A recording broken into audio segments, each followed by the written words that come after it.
Go when? Now. Oh, okay. Hey, welcome to the continuing winemaker series here at Wine of the Month Club, and this is quite a treat to have Baptiste Cuvelier. I love your accent. Cuvelier. Yeah, my accent is really good. I am Southern California all the way. But the reason this is so special, besides the fact you came from France to visit us, only us, right? Only you. Yeah, that's awesome. Absolutely. Thank you very much. All the way straight to Monrovia. You are right from Air France land right here. What are you doing out here? Apart from visiting you, yes, visiting my friend Bruno. Yeah, well, that's give me a real credential. What else? Are you traveling the States or? No, yeah, I'm actually, for me, the easy part of my job is to make the wine, and then I have to go and sell it. Yes. So you just the West Coast this trip, or you going to the East Coast? Absolutely, it's a quick visit here, and then in West Canada. Oh wow, Vancouver and Calgary. Now, what's really kind of cool about Baptiste's history, because the family, what generation are you in the winemaking business? That's a very good question, because we're a big family, but it's 400 years that we're involved in wine as négociant and then as estate owner in Bordeaux. So the family, we own 3 estates. The most renowned one is Chateau Leoville-Poyferre, which is second classified growth in Saint-Julien. That is really cool. We've never had a classified growth winemaker owner here. Second growth is excellent. How many second growths are there? 12. Yeah, so you know that everybody knows the first growth, of course, the Lafite and all those things, but the second growths are gorgeous. Margot's the second growth, right? Margot is the second growth. Margot is the first growth. Oh, Margot's. I'm sorry. We had it we went to Tour d'Argent for dinner, and we had a second growth. I can't remember what it is. Nice. I've never had dinner there. You haven't? It wasn't cheap, let me tell you. Anyway, so you've got the second growth winery in Bordeaux, which is really fun history. You got 400 years of winemaking. We haven't even been in winemaking business in California for 400 years. It's like 200 years now. Oh yeah, with Mission Grape, I believe it's more. Mission Grape. Well, yeah, but it was like a religion monopoly back then. Right, exactly. And now you have properties in Argentina? Well, I mean, it was time for us to go and invest elsewhere. So, we launched in '98 a new family project down in Argentina called Cuvelier Los Andes.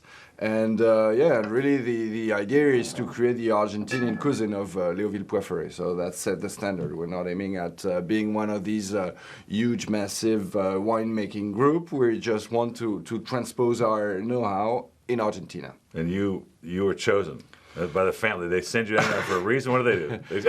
Yeah, I'm the black sheep of the family. I have 2 revolutionary ideas, so they kick me down to Argentina. Like, send them down there. Hey, Baptiste will go. That's great.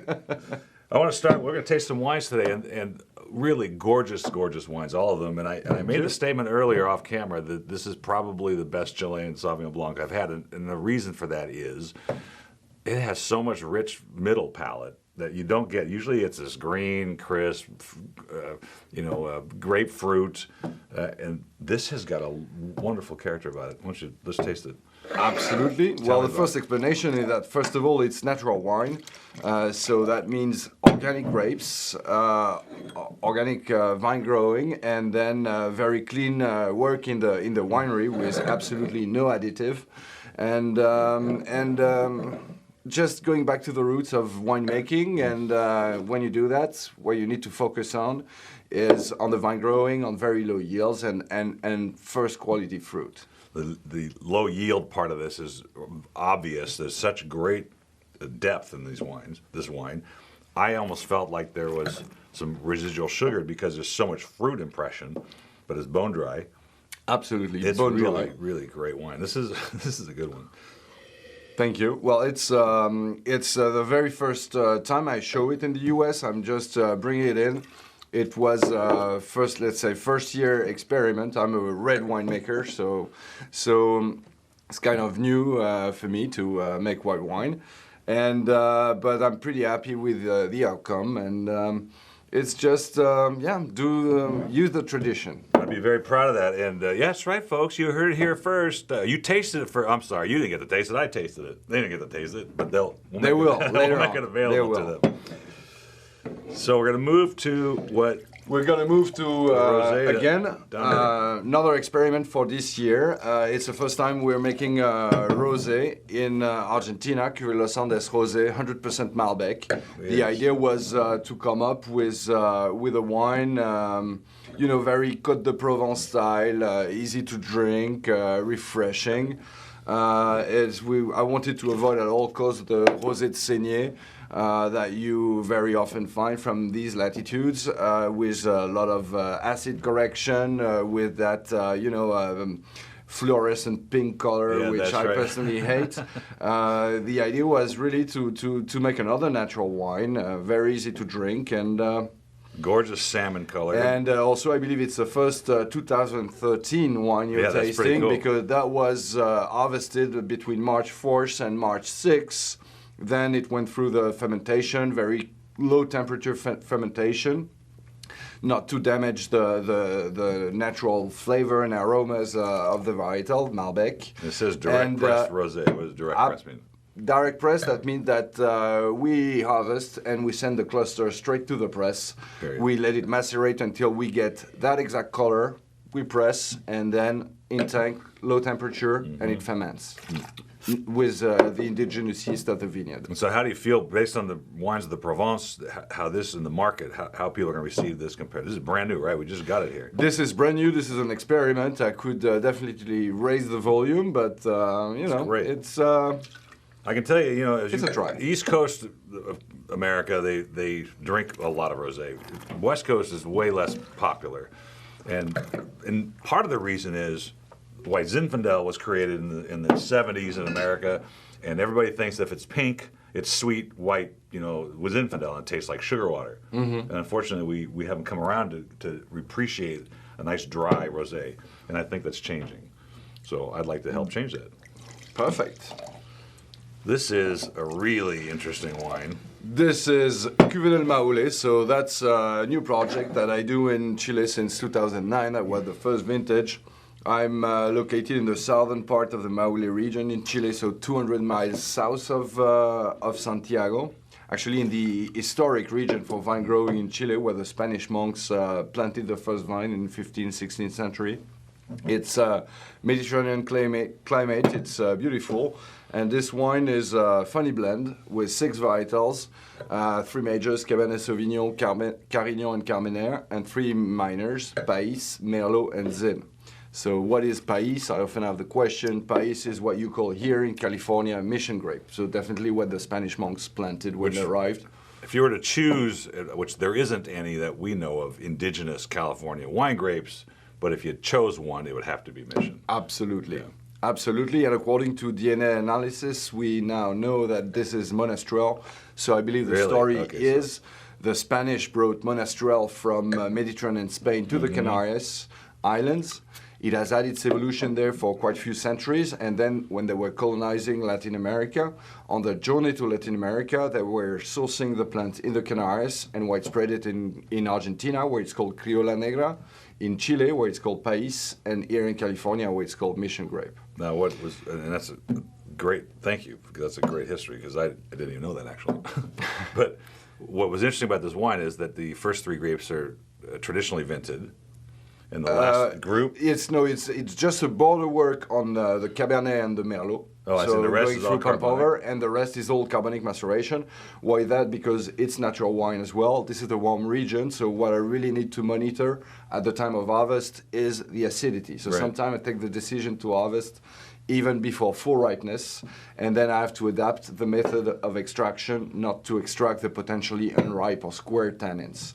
And carbonic maceration does help me a lot for that. Well, what's interesting is you don't get all that rosiness, but the way you balanced everything makes everything work really well together, because otherwise you might see some differences between the front and the back. It's well, that's a funny one to make, because really the blending starts at the date of harvest. Yeah.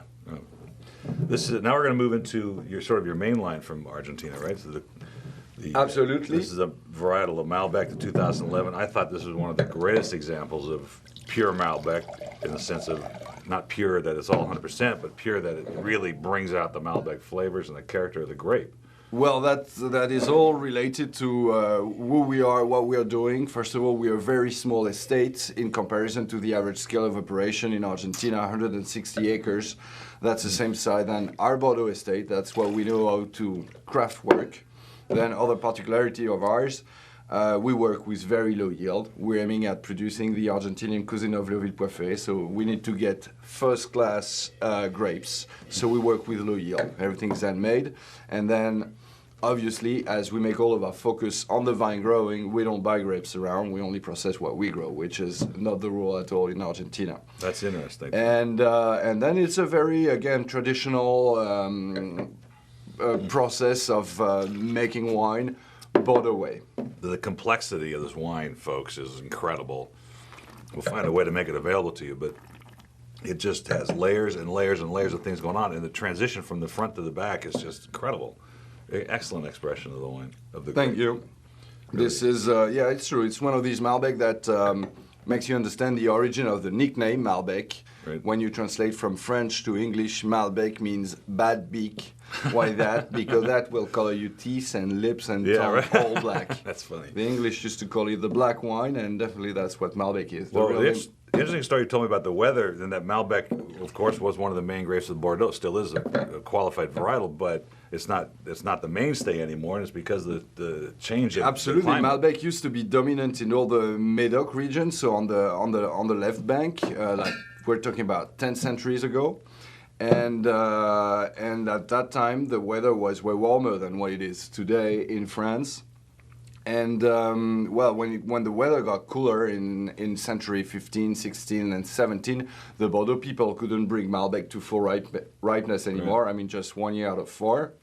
And that's when they decided to create Cabernet Sauvignon by crossing Cab Franc and Sauvignon Blanc. And that's amazing. That could stand more humidity, more cold weather, and that slowly but surely totally replaced Malbec in Bordeaux region. What a great history. When you still find Malbec in some of the first growths, we're talking about first growths, I believe Chateau Latour still uses some Malbec. Yeah. But it's not the component, it probably gives it just some added complexity. But absolutely, yeah. It's not the main one. Right. Now, this is your flagship from your winery? Absolutely. I mean, we made the whole project in Argentina in order to produce that bottle, Cuvelier Los Andes Grand Vin. As you said, that's the one I like to introduce as the Argentinian cuisine of Leoville-Poyferre. Don't take me wrong, we still have a lot of work to put together in order to be where Leoville-Poyferre is standing today. But this is 08 vintage. We started the planting at Cuvelier Los Andes in 99, so the oldest vine in there is 9 years old. And I really believe we're on the good track. This is Bordeaux blend. Excellent. Cool. Nicely done.